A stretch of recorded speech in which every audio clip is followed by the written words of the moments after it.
Happy Tuesday, boys and girls. We are back here at Flint Hill again today, and today is May the 18th, 2021, and I am so excited to have you here with me.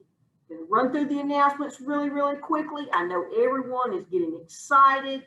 We're coming into the end of the school year, and there's lots of things going to be happening. Boys and girls, we've got to stay together, and we've got to stay using our Howell expectations. So I'm asking you, please, right now, start using your Howell expectations by listening to the news show. Okay, there might be something in here you need to hear. Okay, so here we go. Today will be the first day of testing for 5th grade. So if you're anywhere in the building, please stay quiet because we may have small groups throughout the building. Okay, so 5th grade, we hope you've got your game on. We hope you're ready. Take a deep breath in, exhale, and do great on this test. June the 1st, don't forget, that's our wave parade, and we are getting really excited. More and more work is being put into this, boys and girls. Please make plans to drive through the wave parade on June the 1st from 4 to 6 p.m. We look forward to seeing you there. Virtual students, now I'm talking just to virtual students. Please, today, take inventory at your house. Make sure that you know where your Chromebook is, where your charger is, and where your case is.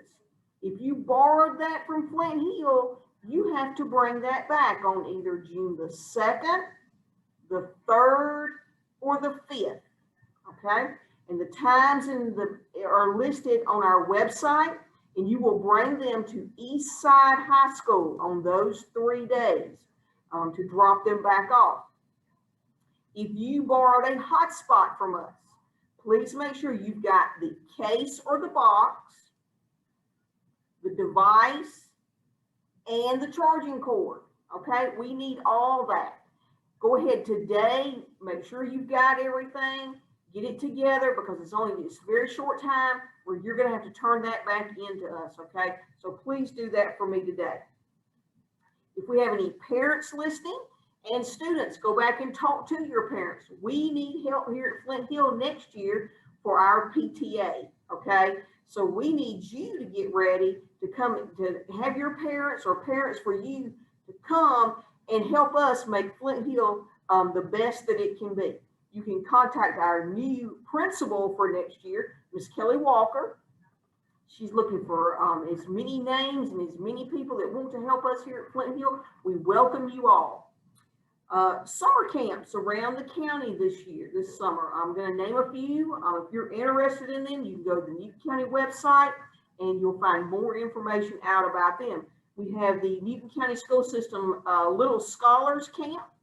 We have a volleyball camp at Eastside that I know about, and an Eastside cheer camp that I know about. And Miss Cannon is our contact for the cheer camp here at Flint Hill, if you're interested in that. 5th graders. You again, 5th grade, Cousins Middle School. If you're interested in trying out for football competition or basketball cheerleading, you can go on May the 24th or the 25th from 4:30 to 6:30, and you can try out, but you must bring a current physical with you. So please, if you're interested in that, let's do that, okay? Now, I know there's probably rumors going around that maybe we don't have to wear masks anymore, but let me clear that up. We still wear masks at school, okay? Nothing has changed at school, so please don't think that you don't have to wear a mask. We're still following the 3 W's. Wear your mask, wash your hands, and watch your distance, okay? So none of that's changed, so you stay on your game about that. Now, I know you're ready to find out what exciting day today is in our National Days of History. Today we are going to celebrate Visit a Relative Day. So today is National Visit a Relative Day. Now, if you can't visit that relative, a phone call will do. So you make plans right now to contact a relative. Let's contact one we haven't talked to in a while, okay? Contact a relative that you've not spoken with in a while, and just tell them you were thinking about them, and tell them you care about them, that you love them. That's what we need to do today, boys and girls. So I challenge you to do that. I'm going to take care of my part today, and you take care of yours. Now, boys and girls, let's have a great day today on the hill. Let's stay off that crazy train. Let's do the right things. Let's have a great day, and let's get lots and lots of learning done here at Flint Hill today. Until tomorrow, peace out.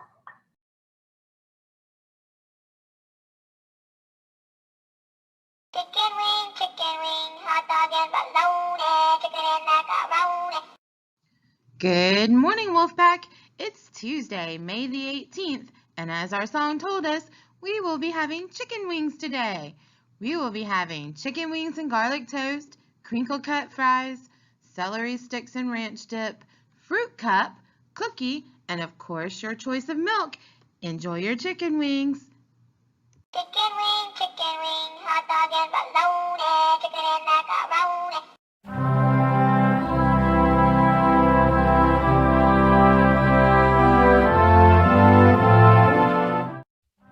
I pledge allegiance to the flag of the United States of America and to the republic from which it stands, one nation, under God, indivisible, with liberty and justice for all.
Well, hello there, it's Ani. Welcome to my house. Are you ready for a story?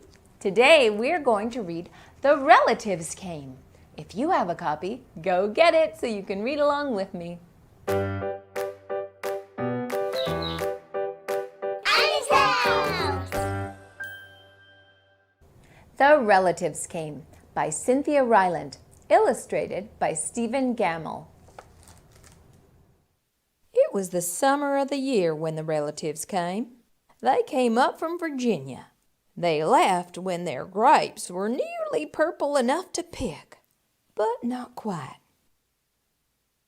They had an old station wagon that smelled like a real car, and in it they put an ice chest full of soda pop and some boxes of crackers and some bologna sandwiches, and up they came from Virginia.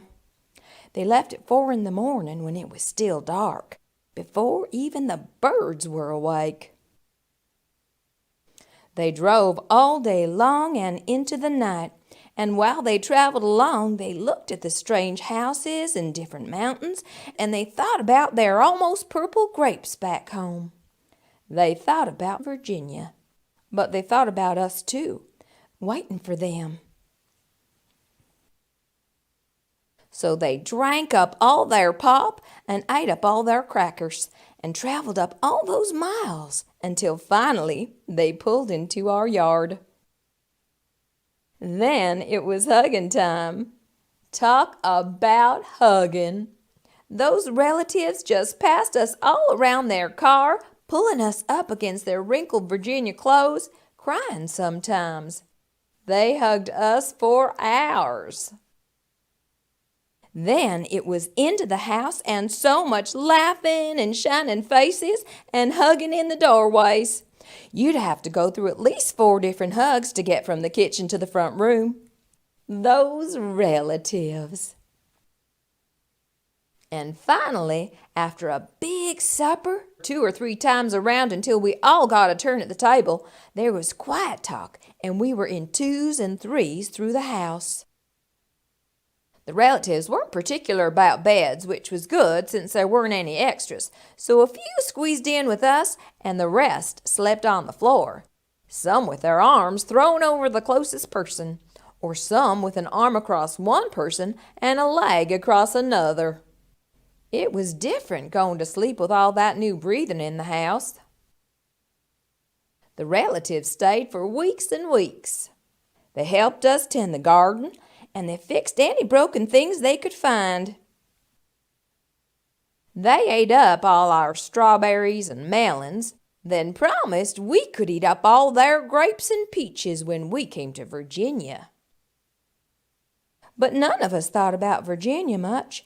We were so busy hugging and eating and breathing together. Finally, after a long time, the relatives loaded up their ice chest and headed back to Virginia at 4 in the morning. We stood there in our pajamas and waved them off in the dark. We watched the relatives disappear down the road, then we crawled back into our beds that felt too big and too quiet. We fell asleep. And the relatives drove on all day long and into the night. And while they traveled along, they looked at the strange houses and different mountains, and they thought about their dark purple grapes waiting at home in Virginia. But they thought about us, too, missing them, and they missed us. And when they were finally home in Virginia, they crawled into their silent, soft beds and dreamed about the next summer. The relatives in this story came from Virginia and stayed for a long time, didn't they? Have you ever gone to visit relatives who live far away or had them come visit you? Be sure to tell me about it in the comments below. I would love to know. I hope you enjoyed our story. Thank you for watching. See you next time. If you liked this video and want to see more, be sure to subscribe. And leave me a comment to let me know what your favorite books are.